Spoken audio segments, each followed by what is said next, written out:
while Magic is sorting out his mic here, I think we should just kick things off, and maybe we'll circle back to some of the questions to get Magic's input a little bit later on. But I think, yeah, Helios, Blank, if you guys are good with that, we'll just kind of kick things off, start with some of the questions, and then kind of circle back to some of the more technical ones for Magic after, if we can get his mic working here. Yeah, we can hit on the things that we could talk about, even probably surface level of the technical stuff, but then if Magic gets it working, he can take a deeper dive and double click on some of it. Yeah, absolutely. Sounds good. Blank, just a note, it seems like you're a little far from your microphone. If you can speak up in there. Better? All right, so thank you everybody for coming out. This is community call number 3. Already having some nice hiccups, which is fine. You guys are very patient. Thank you for being here.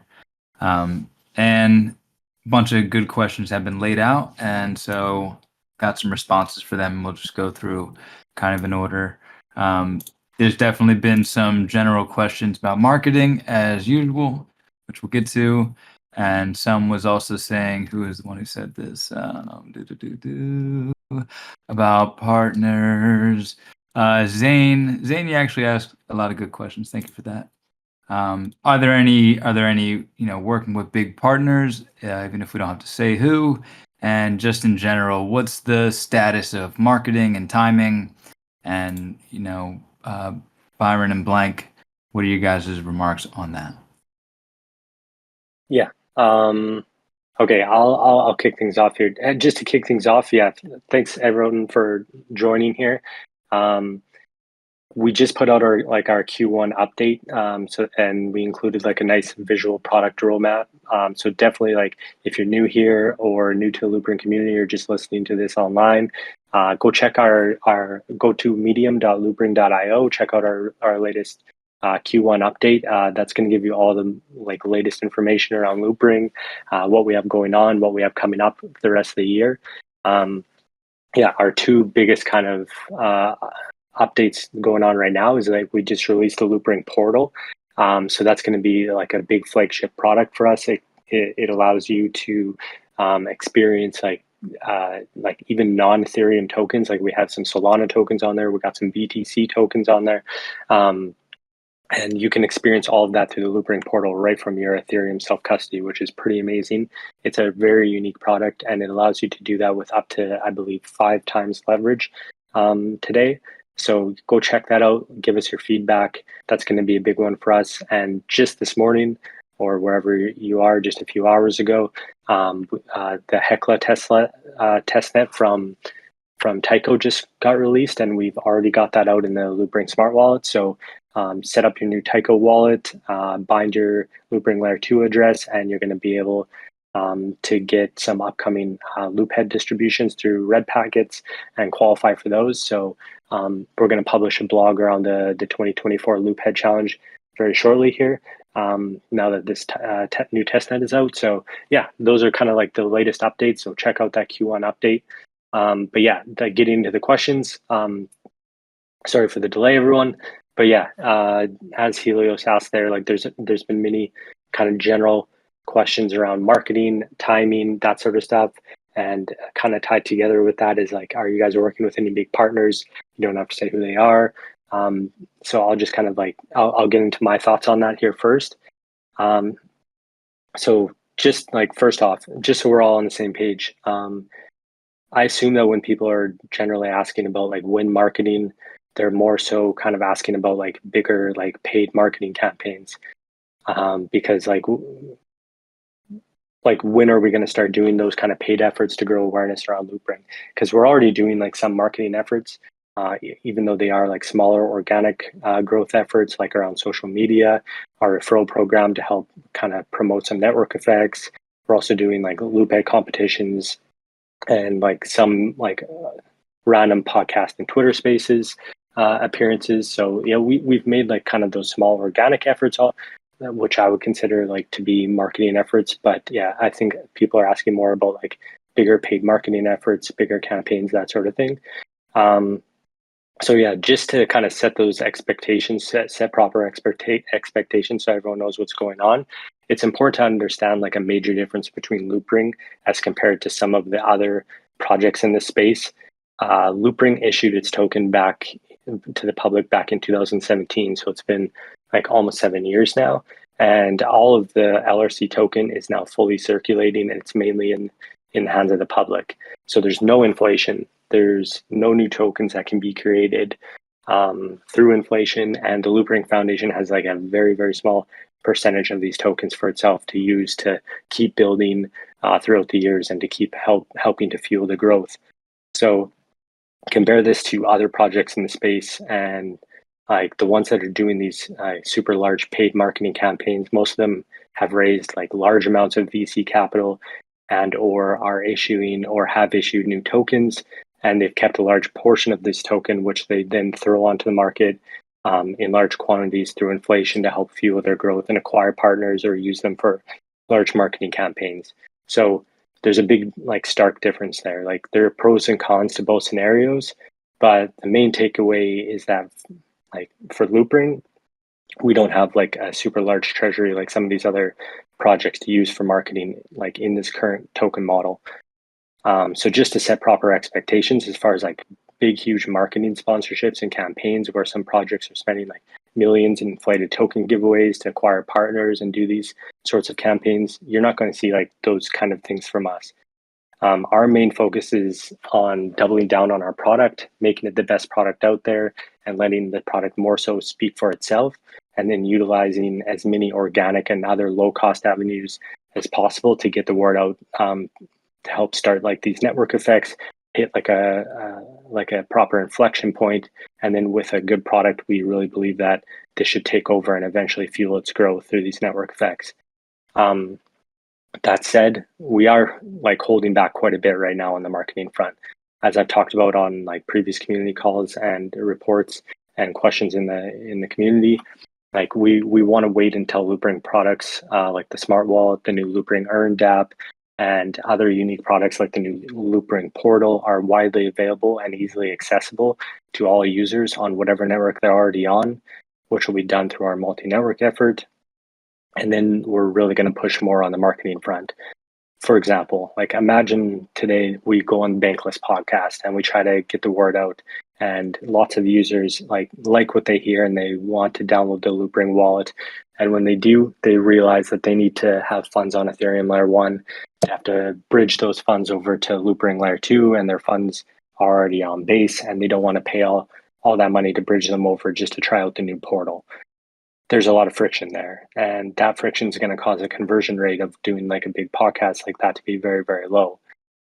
Now imagine a second scenario where the same user downloads the Loopring Wallet app because of the appearance on a big podcast, and they see that they can activate a wallet on Base immediately for basically free or completely free, and they start using the Base network where their funds already are. All they have to do is just transfer them over to a new wallet address very quickly for a fraction of a penny, and now they have a 10x better experience on Base through the Loopring wallet, and they have all this baked in quick access to other Loopring apps or the Loopring Portal and things like that right at their fingertips.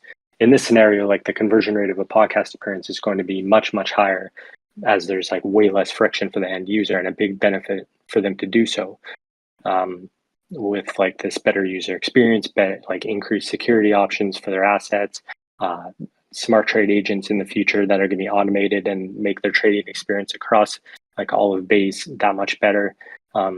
So like in this scenario, we have like a way better chance of converting like a lot of users over to bring long-term value to the Loopring ecosystem and start like creating these network effects that we're talking about that can eventually take hold and fuel our growth as more people tell their friends or share it on social media, share their experience. So long story short, on the marketing front, like once our marketing, our multi-network effort is really out there and our products are widely available to all potential new users wherever they are, then we're really going to start to try to push and get the word out there through our partners, podcasts, Twitter Spaces, potentially like utilizing influencers or trading competitions, things like that. So, and then the second part of that question, specifically where people were talking about like new partners, this multi-network effort like really ties into that. So Obviously, like we're not going to announce like any of these partners ahead of time, but like as part of this new focus, it's going to be a main focus for our market, like from a marketing perspective. As we go multi-network, it's going to allow us to start working with a lot more partners. We're pretty isolated before, but like now, like through this new effort, like working with partners is going to be like a main focus of ours, and leveraging their audience to help grow awareness of Loopring products. So this is going to happen through like co-marketing efforts with all of our new partners, like these new networks that we're going to be deploying on. They have very large audiences across socials. They're going to help us to spread the awareness of this new Loopring wallet on their network and this better user experience. We're also going to be working with like major dApps to natively integrate them into the Loopring wallet. So we're going to work with these dApps to co-market this better user experience also. This is going to help us promote the wallet. It's going to help us improve the user experience for their users. So they're all going to be incentivized to help us promote this. We can also do things like Twitter Spaces with them. We can do podcast appearances like solo or with other people, and other incentive campaigns like the upcoming Galaxy campaign that we're going to be doing very shortly with Tycho. This is going to like greatly help grow awareness of Loopring products across these new networks. So yeah, just to finish things up with this question around marketing, one last thing that we want to potentially do in the future here is to also redesign the tokenomics to include like profit sharing or other mechanisms that include our new products like the portal, the earn DApp, etc. So this alone isn't going to like really help improve network effects, which in itself is amazing marketing. When the tokenomics like really work and give users a sense of ownership over the network and a stake in the growth of the entire ecosystem, then the users themselves become marketers, and they are encouraged and incentivized to bring on their friends and family, which activates massive network effects and becomes like a really amazing marketing mechanism. So yeah, I hope that helps answer that question. Blank, if anyone else has any other input there, feel free to hop in.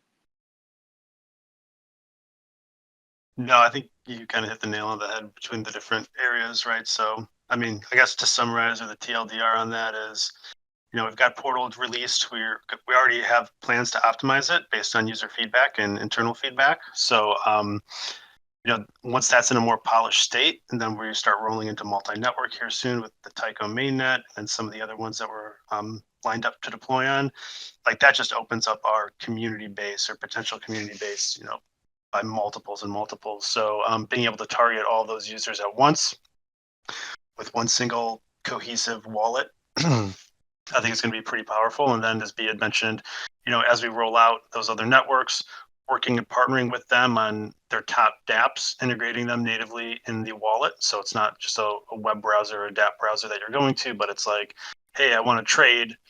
What's the most popular DEX? Okay, that one's integrated in the wallet, so now it just feels fluid and native. And if you want to pick between different ones and we integrate multiples, you know, giving you all that flexibility to do so without having to go to, you know, the different environments yourselves through DApp browsers or your desktop. So again, once we have all that in place, right, it makes a lot more sense from a marketing perspective to hit all of those different user bases at once, and then being able to benefit from that. So there's a lot more to come for sure.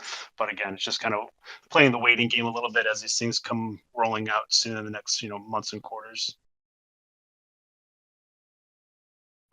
Thank you, Byron and Blank. Blank, also just check your microphone. Seems a little low.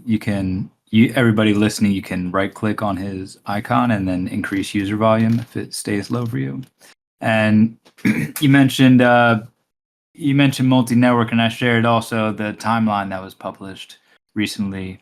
So we're looking at like around, Q2 right now. We're already launching on Tycho, as we see, but they also don't have the same, it's not mainnet. So it looks like around Q3 or Q4, there could be some mainnet launches like Arbitrum and Base and such.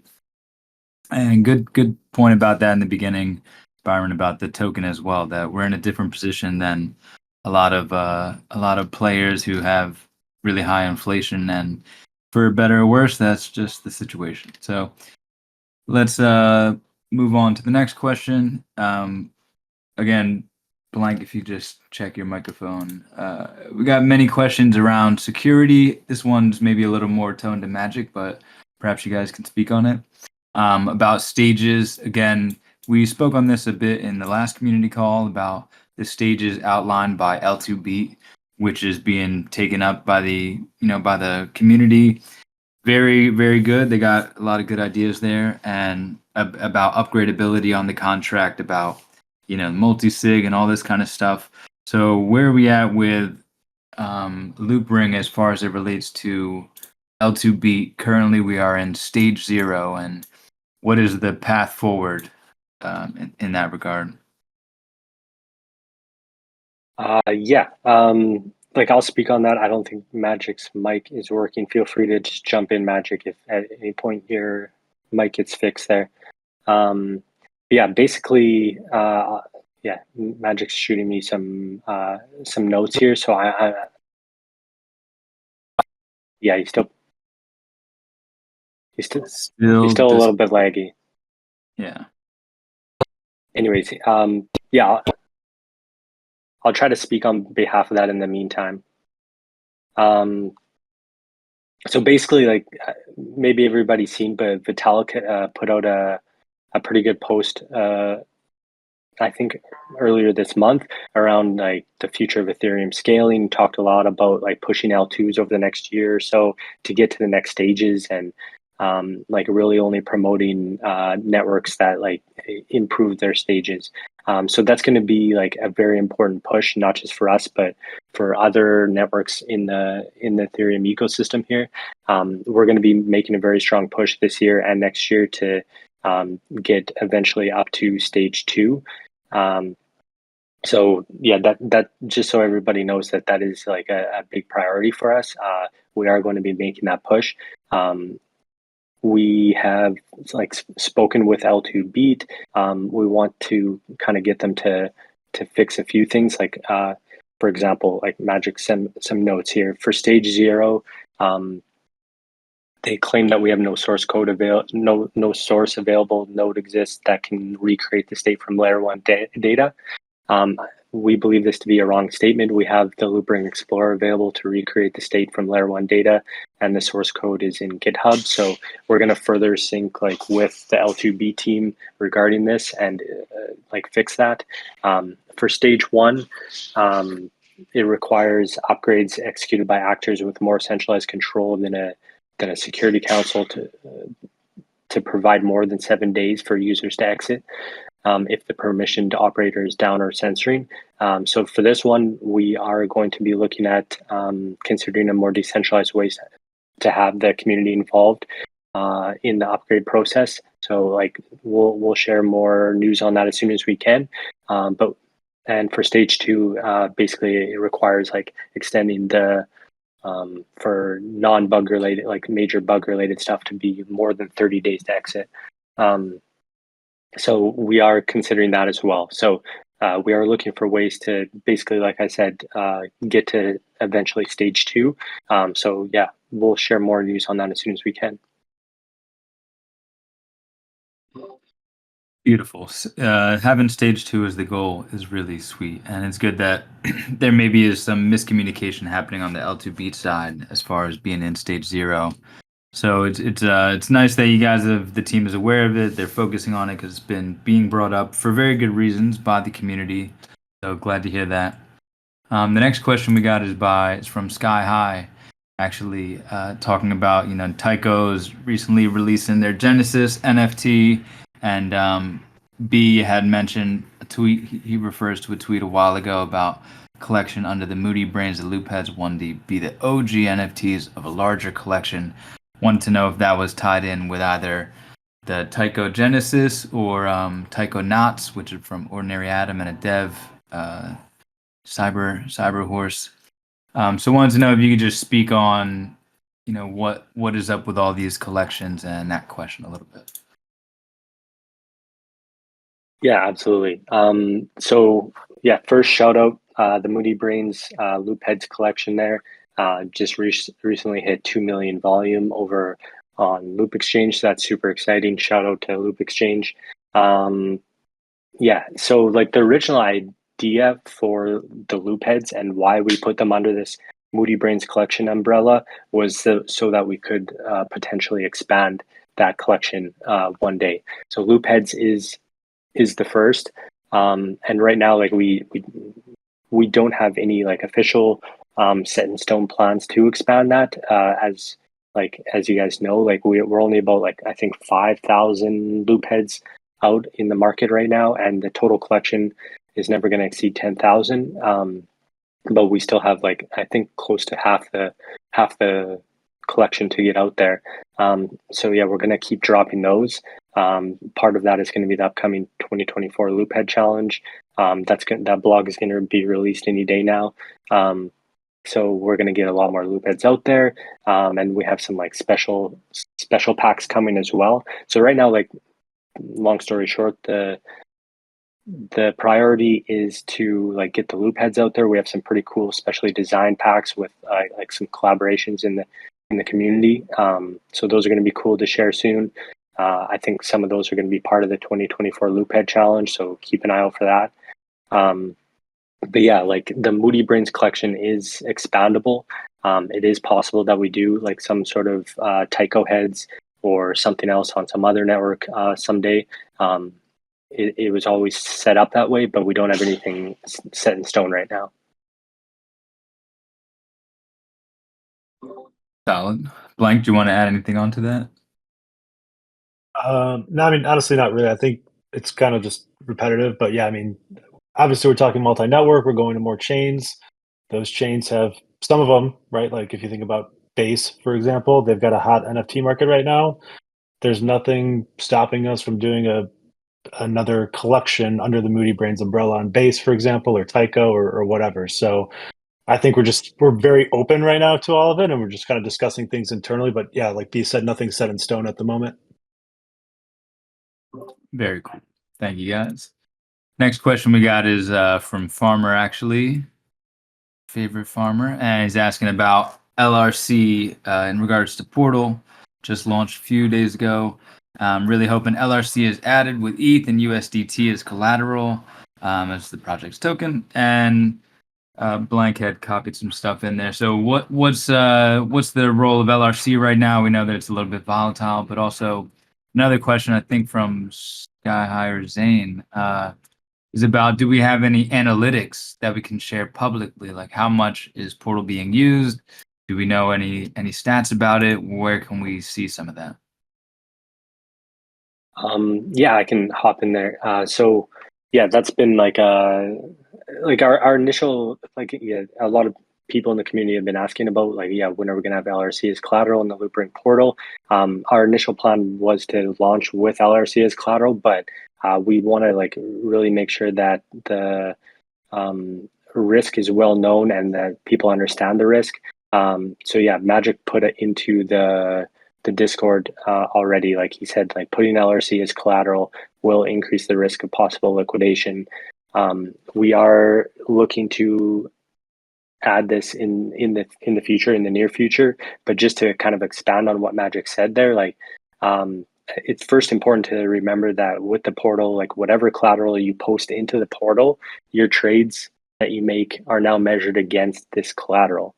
I'm making tutorials around this right now, so it's very clear. But just to give you an example, if I'm posting ETH as collateral into the portal, and then I use that collateral to acquire some Bitcoin, some BTC, I'm now making a bet that the BTC is going to outperform the Ethereum ETH collateral. So your profit tab in the dashboard will only go up in profit if BTC outperforms ETH. Even though you could be overall up in terms of USD, if that's your base currency that you use, your profit could still be negative showing in the portal because your BTC is not outperforming ETH. In the scenario that the BTC is outperforming ETH, then your profit would be positive.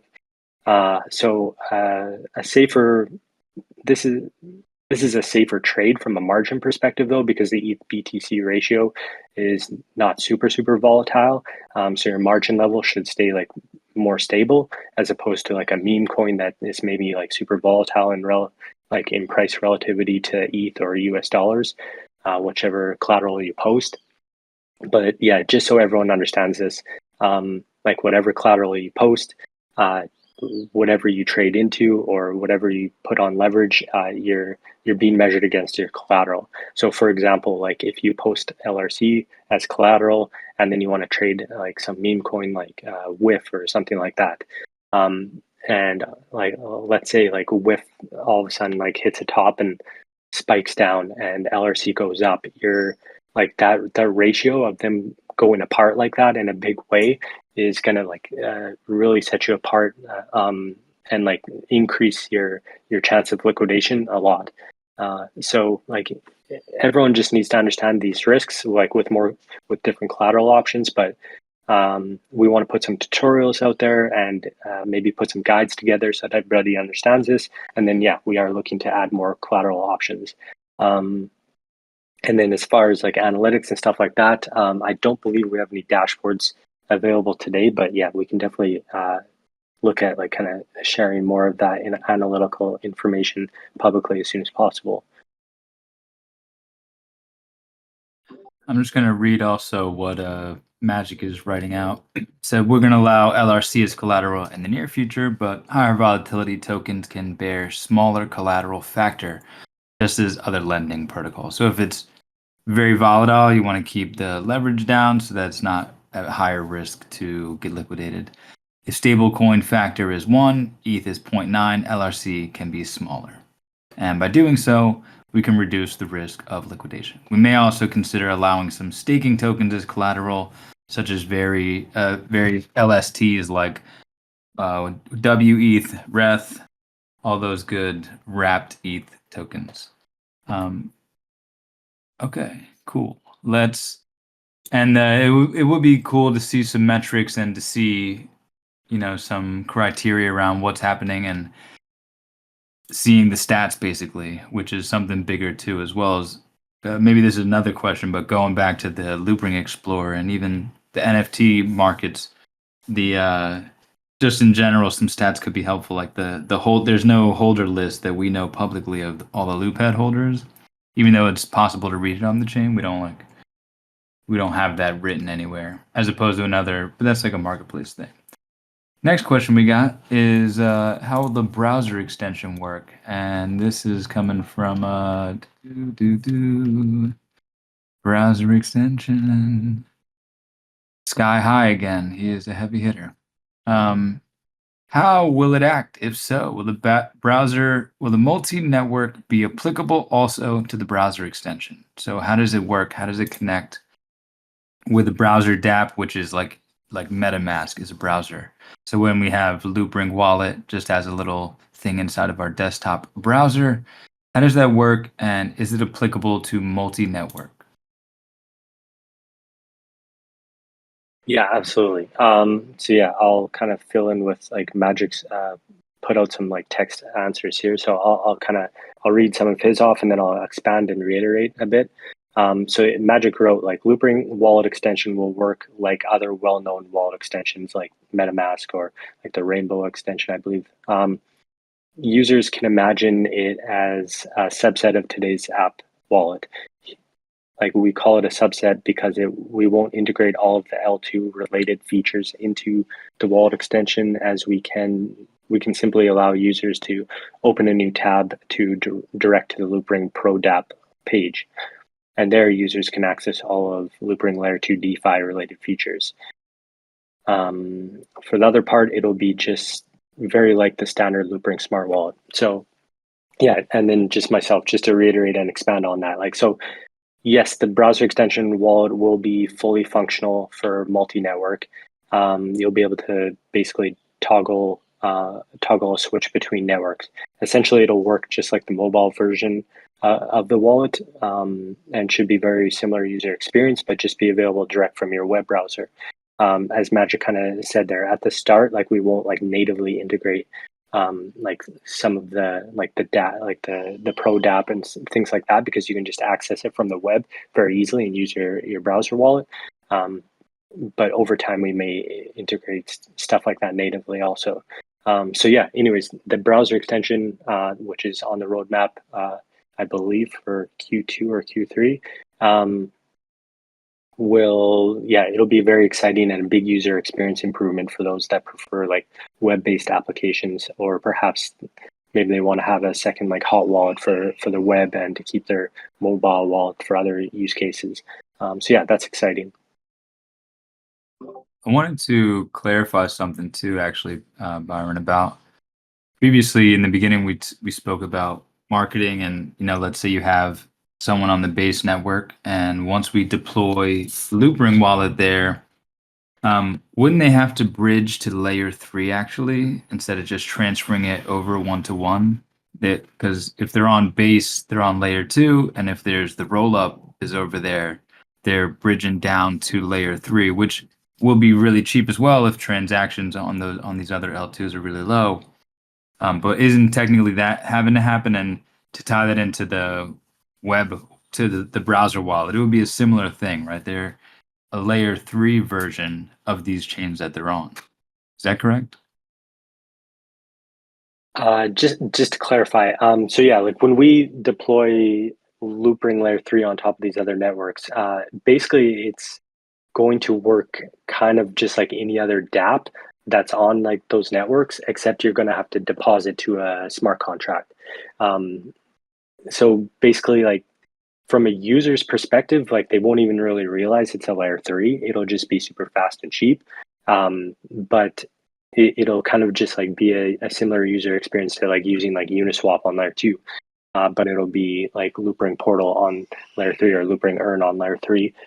They might not even like realize that they're going to a layer 3. It's more just like an improved user experience by making it like faster, cheaper, and like giving them like these extra services that we can provide like through the Loopring Portal and stuff like that. If that makes sense. So they will actually just be bridging from layer 2 to layer 2, and then if they want to like experience the rest of like base layer 2, for example, through the Loopring Wallet, they can just like stay on base layer 2 through the Loopring Wallet, or deposit to like the Loopring ERN DApp, and technically it'll be layer 3, but it'll be just like using another DApp, if that makes sense. Yeah, Blank, I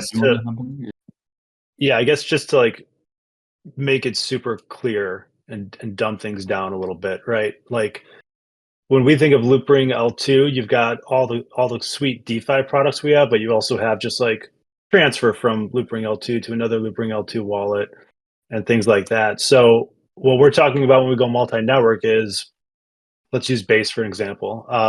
Right, so you could have a Base wallet in your Loopring wallet, and then you have Base tokens in there. And then you'd also be able to, if we deploy, let's say, dual investment onto Base as an L3, that's in there. But we're not necessarily going to bring all of Loopring L3 like Loopring L3 wallet transfer to another Loopring L3 wallet on top of Base. Like we're not necessarily going to bring all that functionality over to every chain that we go onto. It might just be, as being mentioned, dual investment or portal or something else where you're literally just saying, yes, I want to buy. I want to do like a USDT BTC dual investment. I'm depositing token for that investment for like 1 day or whenever the expiration is, and that's it. It's not the full Loopring L3 experience, right? It's more of a DApp-like experience on there. So just want to be clear what we're talking about when we're saying multi-network is that it's more so being able to have other chains within your wallet than it is deploying all of the Loopring protocol in and of itself onto every single chain. Really good point. Thanks for clarifying that. Magic wrote, we won't bring the whole Loopring L2 parentheses on top of an L1 user experience to other L2s, but may consider, like Blank saying, dual investment portal. So it's I think that's a pretty interesting clarification that it is that wallet is now able to be on all these chains as if it was an EOA wallet, and the specific products that are special to Loopring will be its own independent contract that you deposit into, which we already are having to deposit into a contract to use dual investment, to use portal, etc.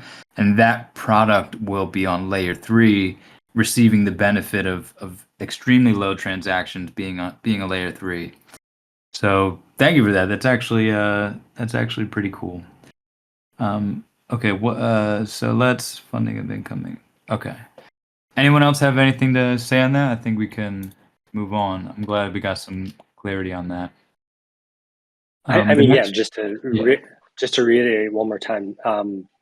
Yeah, like the main point of what we're trying to do is bring like totally unique products to each new network. Like the Loopring wallet in itself is a very unique product, so we want to make that like the number one wallet across every network. The Loopring Portal, super unique. Block trade, super unique. Our dual investment that we're building out in even a more decentralized way is a very unique product. Like we want to bring users products that they can't get anywhere else. We don't just want to copy paste like the whole Loopring layer 2 ecosystem, if that makes sense. Yeah, I think that's really interesting. And then it still keeps Loopring's layer 2 valuable for its own reasons. The next question we got is from John, and he asks about metrics. Today, metrics are abundant and attractive. However, the wallet currently almost has no metrics. So good metrics could drive, a lot of daily use, a lot of activity, and would also give this, people would see this and be like, wow, look at all those metrics. It's imperative to have at least some basic metrics. We can't even tell for account value. So some metrics I think relate to the account itself. So it says rates of change, year over year, average price of tokens, more internal metrics of what that one wallet has done. Similar like we would see in a centralized exchange where we can see our average position, stuff like that, token holding, percent gain, those kind of metrics internally.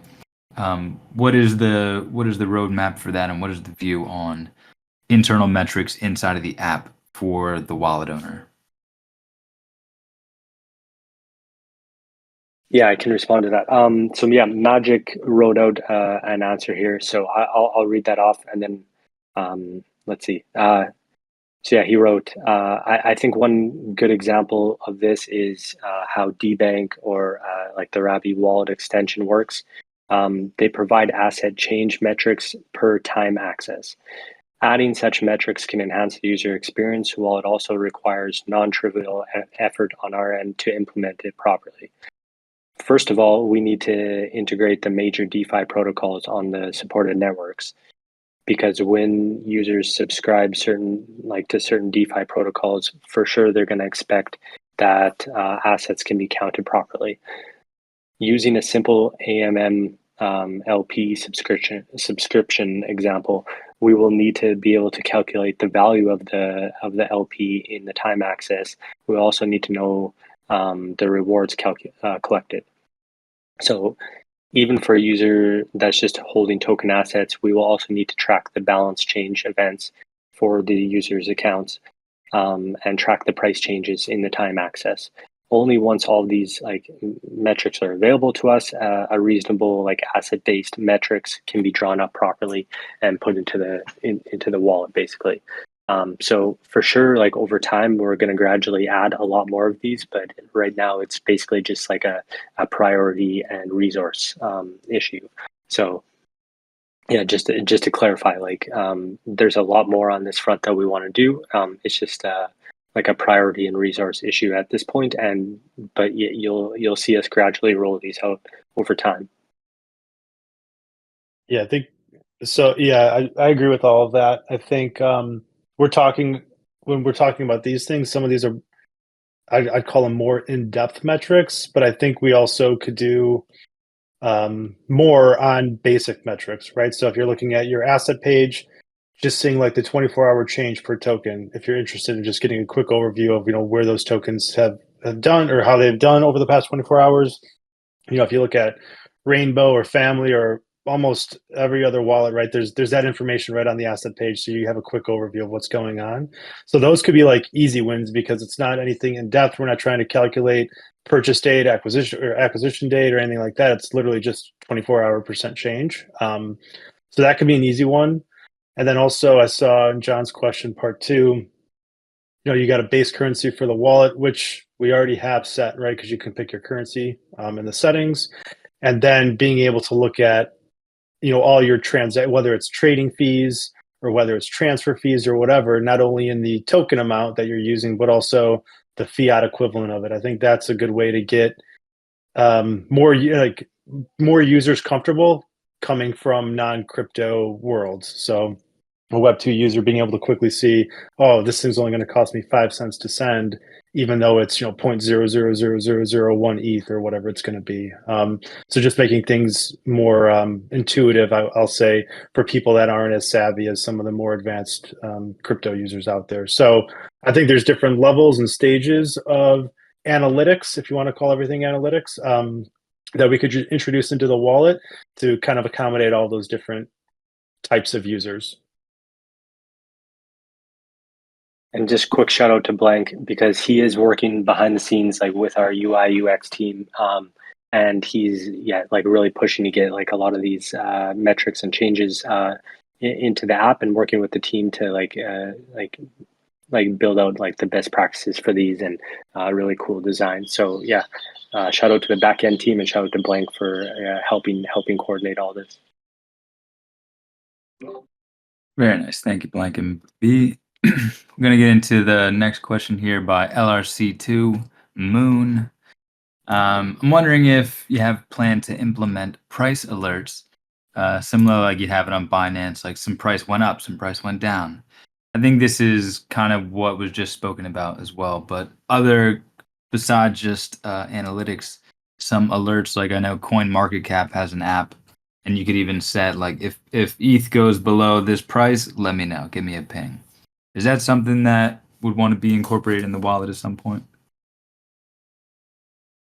Yeah, absolutely. So yeah, we've been speaking with Magic about this a lot, and basically like it's been on our radar for a long time, and it's going to be implemented as soon as we have the bandwidth. Like right now, the backend team is like super busy with like our multi-network re-architecture, with Tycho support, which we just started to roll out this morning, but that's going to be moving to mainnet soon, and then we want to have our trade agent features ready for mainnet also.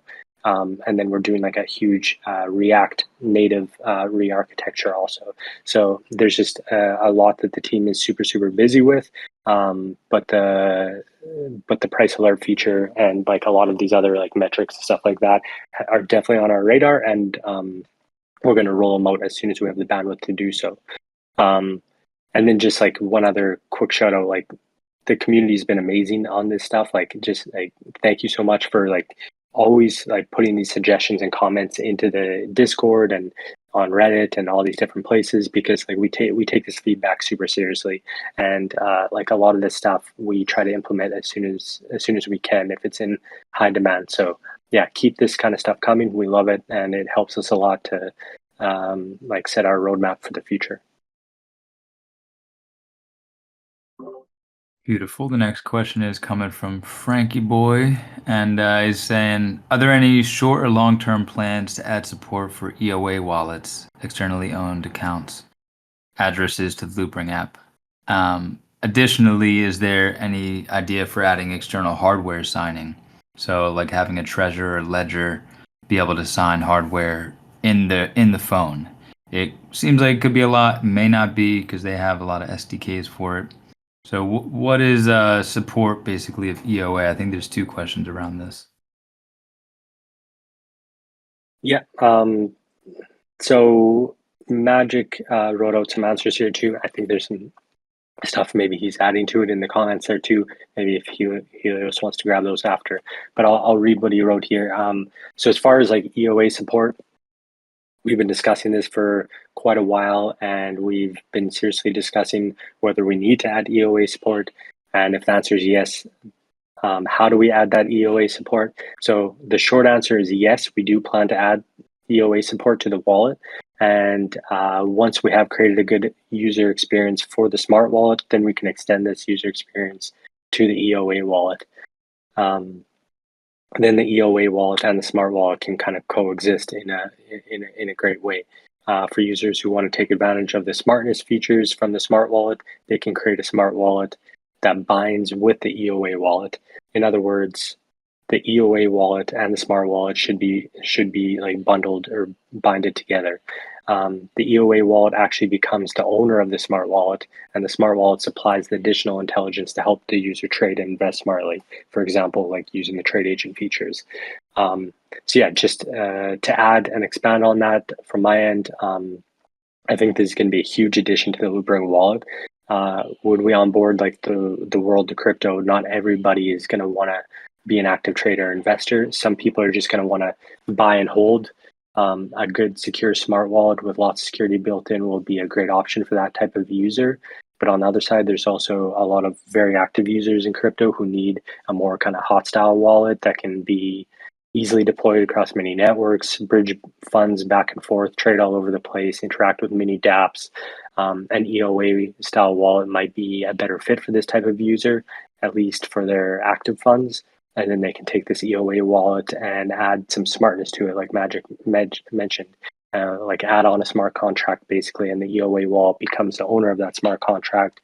And then they can access more smart features like trade agents to help them like even expand upon their trading, but still control the keys of that EOA wallet. So this can be set up as like a separate address, or they can even set up like a separate address if they wanted to and have like a purely smart wallet with tight security for less active funds, and then have like the more hot style wallet with the EOA ownership. So I think that kind of optionality like really will make the Loopring smart wallet or Loopring wallet unique, and hopefully like the number one go-to wallet for all users when one day when it's so easily accessible across every network and every type of user. Beautiful. Thank you for expanding on that. I do see a few chats or questions in the chat that we'll try to get to. One question, can't find who wrote it, but the question is EOA wallets interacting with multiple networks, and what is going to happen with addresses? So if we're on different networks, for example, an EOA wallet, I got a MetaMask, I go to Base, I go to Arbitrum, I go to Tyco. It's all the same address. And if I'm using Loopring, is that the same? I think this was a little clarified before. It seems like it would be the same if the model is not everything is an L3, then it would. But does the Loopring team have a working plan to regenerate the same wallet addresses, the Loopring smart contract wallets on Tyco and other multi-network chains? If not, what plans are in place for to lower user frustration? Yeah. Yeah. Go ahead, Blank. Oh, sorry. Yeah, I was going to say the short answer is yes and no. So what I mean by that is we are working on implementing the ability to extend the same wallet address to multiple networks. I'll say that the OG Loopring wallets, when they were deployed, they do not have that functionality in it. But once we go with Tyco mainnet, and we're going to release a new smart wallet that's based on account abstraction. And then the Ethereum mainnet version of the wallet is also going to have that. I think we've talked about it before, but we had our audit, which came back great. I think there were like some small things that needed some tweaking, which we adjusted. But long story short is we should be able to deploy account abstraction on Ethereum as well. So these newer wallets that you're going to spin up will have the ability to extend the address to all the different chains that you are going to be able to access within the Loopring Wallet app. Again, just those older smart wallet contract wallets will not be able to have that benefit. So yeah, just to kind of like summarize and clarify, yeah, like basically all new wallets, like with this new account abstraction wallet, starting with Tyco, will have this feature. You'll be able to replicate your address right across every network. So that's huge news. The worst case scenario for these OG wallets, like Blank mentioned, is you just kind of spin up a new wallet, transfer your funds over to the new wallet address, and then you'll be able to replicate that address everywhere you go across every network. So yeah, we do have this functionality now. We didn't have it before. But yeah, all new wallets moving forward will have that. So that's super exciting. And I think that question also came from Frank. Shout out Frank, who just got voted in as our most recent OG. So we will announce that shortly too. Congrats, Frank. Well deserved. One thing I'll add to that, since I'm sure at least one person is wondering, Right now, you guys probably know that the Loopring ENS is non-transferable. So if you are really holding dear to that and hoping you could send that out to a newer version of the wallet or the one that is accessible across multiple chains, we don't have an answer for that yet, to be honest. So just know that we're thinking about it. We understand that people probably want to do it. We just don't have a firm answer for that question yet. Thank you very much. And yes, thank you, Frank, for those two solid questions. I see Magic is just lighting them up in the chat. We got another question about EIP 3074 from Zane as well. And when this new Ethereum update hurt a lot, if it turns EOA wallets to smart contract wallets, or will Loopring benefit in any way? So with the recent development, this upgrade, if anybody doesn't know, like briefly, I'm not fully deep in there, but you can sign transactions that will give permission to do a lot of stuff with your wallet, meaning send a bunch of stuff in one transaction, or it opens up a little bit of permission, and there is some security issues that people have in the space that, like, if you get hacked and you got that EIP, then you're like fully hacked. But where does Loopring stand with EIP 3074 and the making of more EOA wallets into smart wallets?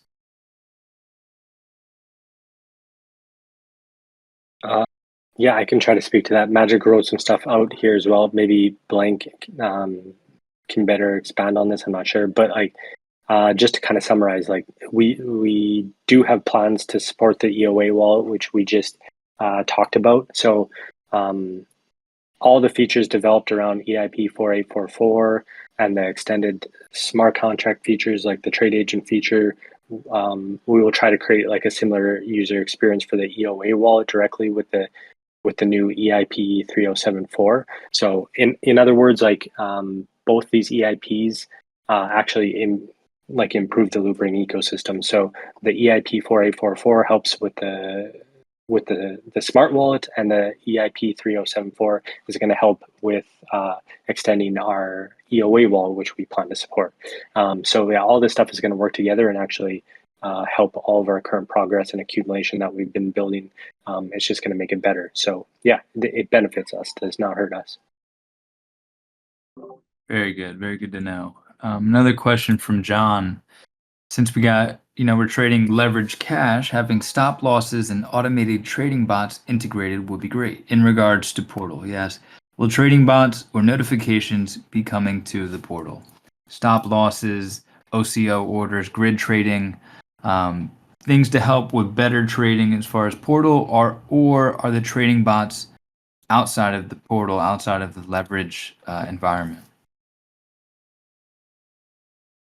Yeah, so just to be clear, like the smart trade agents that we're building out, they work. They're based on smart contracts, so it would only work. So it's going to be, yeah, like we're going to deploy these smart contract wallets like on Base, on Tyco, on Arbitrum, like on all these other networks. And the main benefit of these smart trade agents is going to be using them to trade across like different DApps, DEXs, and stuff like that on these like different L2s. So we can extend that like similar functionality to like. The reason it doesn't like work for the Loopring Portal, for example, is because the Loopring Portal is we're using our relayer and like arbitrage for that basically. So like we have to hedge, like anytime someone places an order on Loopring Portal, we have to hedge that order on the SEX that we're getting the liquidity from. So it's not like executed through a smart contract. We can extend that functionality. It's just like a lot more technical and a little bit harder for us to do than using these trade agents. So the trade agents are separate, just so everyone understands. Like they're going to be amazing and like really improve the user experience across like different networks within the Loopring wallet, and it'd be like a big differentiator for the Loopring wallet on all these other networks. But they don't extend to the Loopring Portal or block trade, for example. But we are working on extending like similar functionality, like the ability to set limit orders and stuff like that within block trade and Loopring Portal. It just has to be done in a different technical way, if that makes sense. Yeah, they're running parallel, and once one of it is implemented, like the bots and the trading agents, then that same technology can be applied. Similar, I believe, to how block trading was using this Etherport technology, and then that's what is able to give us the portal, like building on the primitives basically, which is good to hear. Great. Super sweep. We're gonna have a few more questions. We're getting close to an hour. Super Sweep had a quick question about CIAN since we got our lovely Severin in the house. Is Loopring looking to integrate some more CIAN products like their staking? We got the ETH staking, CIAN. It's been a great success, and they've been continuing to build more and more stuff, even on different chains. Is that something that Going Multi Network is incorporating their stuff, or are there any more products being introduced in partnership with CIAN? Sure. Yeah, I could take this, and Magic can expand on it in chat if he wants. I'd say, yeah, in general, I mean, we love having CIAN as a partner and directly baked into the wallet. I think a lot of our users appreciate it. I mean, if you compare the APY there or versus what we have in like the other vendors, we're not trying to say that they're not doing a great job, but they're working within their confines of how they've set up staking. But the attractive APY that you can get from CIAN is crazy. So it's great to see that out there. And that being said, I mean, we're always happy to do more with them and look at the other products that they're working on. I know that stablecoin, the newer version of the stablecoin's coming out with PayPal USD.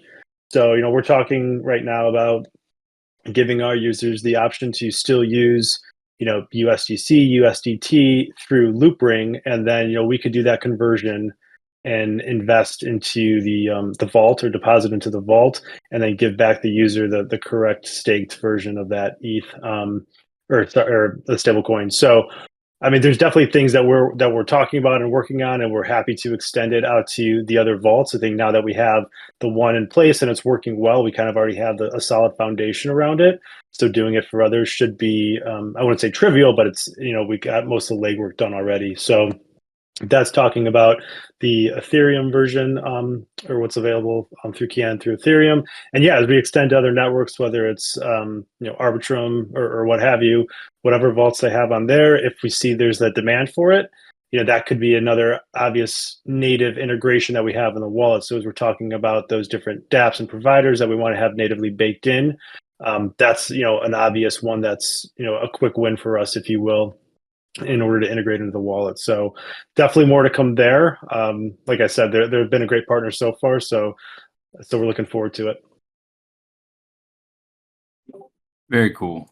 Magic, if you can hear, I'm going to get into this question by Iron Monkey. He asked earlier, let me scroll up. Will the base rollup aspect of Tyco/other L2s play into Loopring's multi-network L3? Just wanted to clarify, Iron. Based rollup refers to when the validators are the Ethereum layer 1 validators. So it's not about multi-proof, which I think is what you responded with. I thought as much as the blah, blah, blah. The ideal benefit of a base rollup would be allow users to toggle any of the rollups. That is referred to as multi-proof, but based just means that the validators are not, that they are the same as the L1 validators. Magic, not sure if you wanted to add into that, or anybody really, like, what is the bigger question of the values that we get from these other rollups? Arbitrum being optimistic rollup, base being also optimistic on the OP stack, and Scroll and Tyco being ZK EVMs. If you want to speak on that a bit, I see Magic typing some stuff up.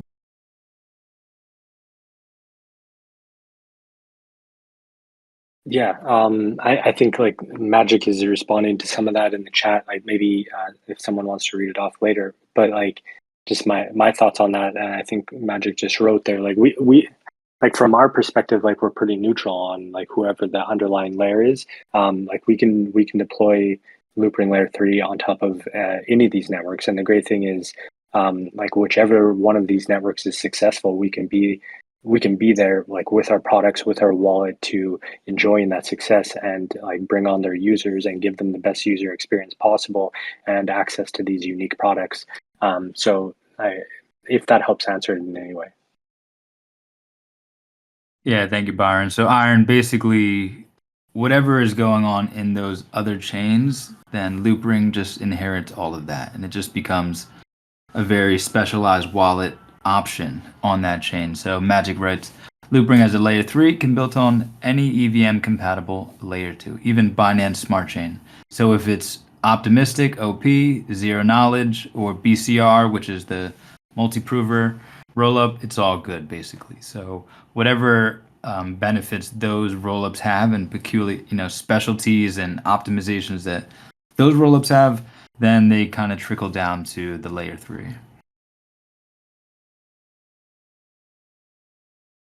Did anyone else have a question that we missed? I know Magic had answered a few on the fly. Z was asking some questions that got answered. Was there anybody that want to come up on stage and ask a question? We can have maybe one or two questions if you want to raise your hand and come on up, or if you just want to type them if I missed it. If you want to ping back where it was, feel free. Give you some space now here if you want to ask those questions or remind me of where the questions are, or just come up and let us hear your lovely voice. We're gonna wrap up the call in a little bit. Thank you again for being out here and taking the time to speak with us and drill into the team a bit. Thank you, B, Blank, and Magic, and Braxter as well, even though you like to keep it chill. Thank you guys for being available to us to ask you these questions and to take the time out. It really means a lot. And thank you everybody for listening. Looks like not seen anybody raising the hands there. That's because I turned off hand raising. If anybody has a question now, you can raise your hand. JMS, yes, come on up. That would explain it. What's going on, JMS? Thank you for coming to the call. Been seeing you around a lot. Always good to have you here. Did you have a question or something you wanted to share? Yeah, thanks for your time today. It's always great to get an update. You touched on a couple things earlier. Favorable tokenomics, no chance of dilution. It seems that there's a good amount of money out there as far as family office accounts. Some people who control these funds are possibly older people, a little less tech savvy. But if you look at the tokenomics, you have a $350 million market cap. There's 1.4 billion circulating coins. You could have the entire float of this 300 people holding $1 million each at these levels. I guess what I'm trying to get at is, what is the explain Loopring so a kindergartner can understand it pitch on Loopring? What's the elevator pitch to kind of entice some of these family office people looking for uncorrelated assets to invest in? How can you get your message out to the older crowd who doesn't quite grasp exactly what your goal is? What's it in a nutshell? I'd love to hear somebody who can explain that a little better than myself. What you would say to a person who is looking for a simpler explanation of what exactly it is that Loopring does. Great question. I mean, our tokenomics are not exactly where we want them to be today. I think they can be improved upon. And we're having those discussions behind the scenes all the time on how we can do that.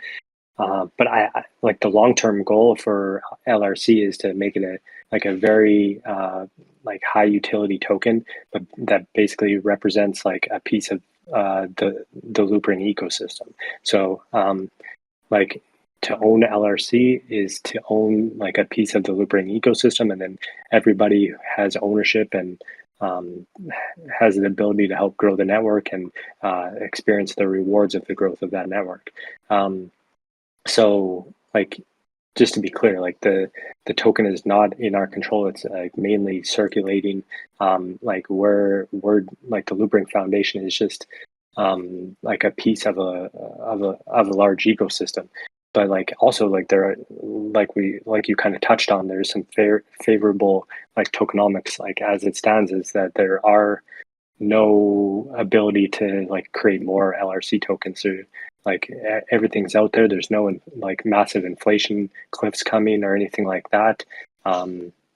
It's all circulating. So from that perspective, it's pretty favorable. And to dive a little bit more in, with a lot of the change that we're seeing with like multi-network, with bringing in EOA, there's a lot of these things that had been kind of intended for the wallet to be a super app. With all that in mind, what would you say, or if Blank and B and maybe Magic, if you want to type something, that with all these changes that have been going, it could be from the outside, someone may seem like, well, what are they actually doing? Everything is changing all the time. And for us in the community that we've been seeing so much of it, it's kind of, to me at least, it's becoming more and more refined. Like, what are the use cases of this wallet? Who is this wallet for? What are the things this wallet is going to do? And so I think part of JMS's question is also, with the changing landscape of what features and what pieces of the wallet there are, what would you say is like a concise thing of what this wallet can be? And Loop says, be your own bank. That's his statement. That's it right there. Like basically the long-term goal, like I know that when you zoom in and you look at the short term, it kind of looks like everything's changing. Maybe it looks like they're going in different directions or something like that. But it's all working. If you zoom out, it's all working towards the same end goal. Like the Loopring Wallet should be your end-all be-all, like one-stop shop, like super app. Like it's basically exiting the traditional finance world, entering the crypto finance world. It's a new financial system on crypto rails, and like the end goal should be that like you should be able to download this Loopring app and you should be able to do everything that you can do in this new financial system within this one app. Everything, all the complexity should be abstracted away in the end. Like nobody should like even have to understand what a layer 2 is, a layer 1 is, a layer 3 is. No one should, the end user should not care about that and or even be aware of that. Like it should all be abstracted away. It should be super simple, and you should be able to do everything in this new financial world on crypto rails from this one app. That's basically it. Like just like serving everything up to the end user on whatever network they are, everything that they need to do all in one place, and just truly be able to be your own bank. Yeah, I guess I would just add to that and say I absolutely agree with the super simple part, right? Like if you think about it, long-term goal or a high-level view, right? You download this one app. You could either transfer money from a SEX if you want, but even if you don't want to do that, right, you can onboard or on-ramp from one of the providers that we're working with and any new future ones that we add. And then, whether you want to be on Ethereum, whether you want to be on Base, Arbitrum, BSC, whatever it's going to be, right? You don't even need to know what the popular dApps are, because if we build the popular ones natively into the wallet, you see that you can just stake ETH. You don't need to know, where do I need to go? What's, where can I find out the best APR, APY, or whatever? If you're not a sophisticated trader, and we have smart trading bots and we kind of help you and you can copy people's strategies that are successful, it's kind of like, I don't want to say dumbing it down, but it's having like a simplified version of all of that, but still giving the advanced or hardcore users the option to build those trading strategies or connect their wallet to a different dApp that might not be built in and have all that flexibility and all that functionality right at your fingertips. If you look at a lot of the wallets today, it holds your crypto. That's great, but after that, it's I got to scan this QR code to access this dApp, or I've got to use their dApp browser and figure that out, and I still have to know which ones I need to go to. So we're just trying to kind of bake all of that in, or as much as we can that makes sense into the wallet, but still give you that full freedom and flexibility to connect to the dApps that you want to connect to on whatever chain you want to connect to them on. So that'd be kind of my spin on it too.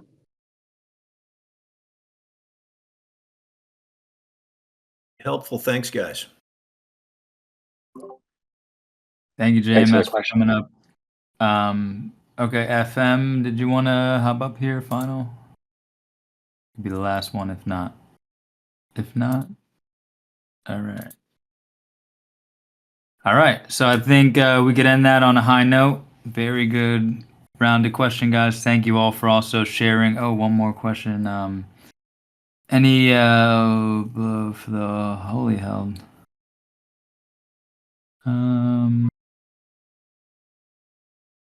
I don't know what this is mentioning, but Iron Monkey's asking about any timeline or plans you can reveal for the wholly held integration. I know they have Loopring as an official partner.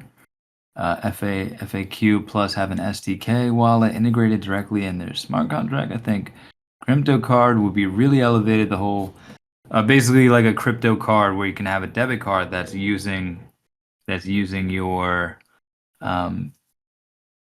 yeah, I mean, Blanker, Byron, do you know about this or feel to speak about this? Is this some alpha that Iron's bringing to us? I'll be honest. I need to get up to speed on this. I'm not super familiar with them specifically. We have been talking to Revolut a little bit, but again, no firm steps there. But we understand the need, right? Like people would enjoy having a crypto card. They can use a card and just pay for stuff using that. So it's just when we have the right resources and timing and priorities, we're definitely interested in doing something like that. But as we kind of, and I know it's probably getting drilled into your head, but the multi-network optimizations around some of the newer products that we're working on, that it's like, and like re-arcing a lot of the back end and rewriting a lot in React Native. There's a lot going on behind the scenes, and some of it are really cool features that you get to play with, and then some of it is rebuilding and kind of resetting up the foundation for some of this stuff. So it's not as sexy, if you will, but it needs to happen so we can really do the whole multi-network thing. So all that being said, there's a lot of stuff and work being done right now on some other things, but as those projects start to wind down, we can start looking at some of these other things that you guys are interested in, like the credit card purchase or whatever. So more to come there. Just nothing solid right now at the moment. Great. And last final question by FM. Is there any ideas? I think this was not directly discussed, but saying that there's opportunity within the Moody Brains franchise to do some more stuff, but it's still it's not concrete at the moment. He's wondering if there's any plans for Loopheads, and other chains you can stake NFTs and increase the APY for LP. Part of this problem is Moody Brains is FM is that there are no tokens to give out, so it makes it more difficult to have these incentives. So some of these projects, they have a lot of incentives. But just generally, what are some ideas? Are there any ideas for these kind of using Loopheads in different ways?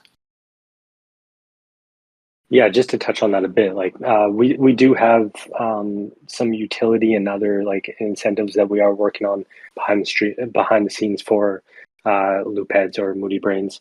So yeah, like there's keep an eye out for that. Like there's not too much we can discuss today, but like yeah, different incentives. Like if you're holding a Loophead, maybe you have like some different VIP privileges within the app, like maybe some decreased limits or increased rewards or like different things like that. So yeah, there's a lot of things that we are discussing behind the scenes and want to implement.